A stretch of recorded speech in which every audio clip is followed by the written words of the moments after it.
আসসালামু আলাইকুম। সবাই কেমন আছেন? আশা করছি সবাই ভালো আছেন। দুপুরের খাওয়া-দাওয়া সবাইকে শেষ হয়ে গেছে। আমি কেন আমার দুপুরের খাবারটা নিয়ে এলাম।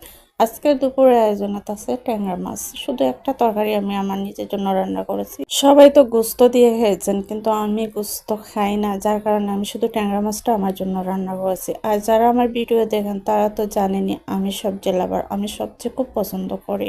তো এখানে দেখাচ্ছিলাম আমি ট্যাংরা মাছের মাথা, যেটা আমার খুব পছন্দ। তো ট্যাংরা মাছের মাথাটা আমি খাচ্ছিলাম। আর এখানে স্বাদ করার যে ছোলাগুলো আছে, এই ছোলাগুলো দিয়ে আমি তরকারিটা রান্না করছি। এটা আমার এত ভালো লাগে, এত মজা হয় এই তরকারিটা। তো ট্যাংরা মাছটা আমি হাতে মাখিয়ে স্বাদ করার ছোলা দিয়ে রান্না করছি। এই তরকারিটা খেতে আমার কাছে এত মজা লাগে। আমি বড় মাছগুলো স্বাদ করার ছোলা দিয়ে রান্না করি, আর আমার কাছে খেতে বেশ মজা লাগে। আজকে বাসায় রান্না হয়েছে গরুর গোশত এবং মুরগির মাংস, কিন্তু আমি সবগুলা রেখে শুধুমাত্র ট্যাংরা মাছের তরকারিটা আমার নিজের জন্য রান্না করেছি।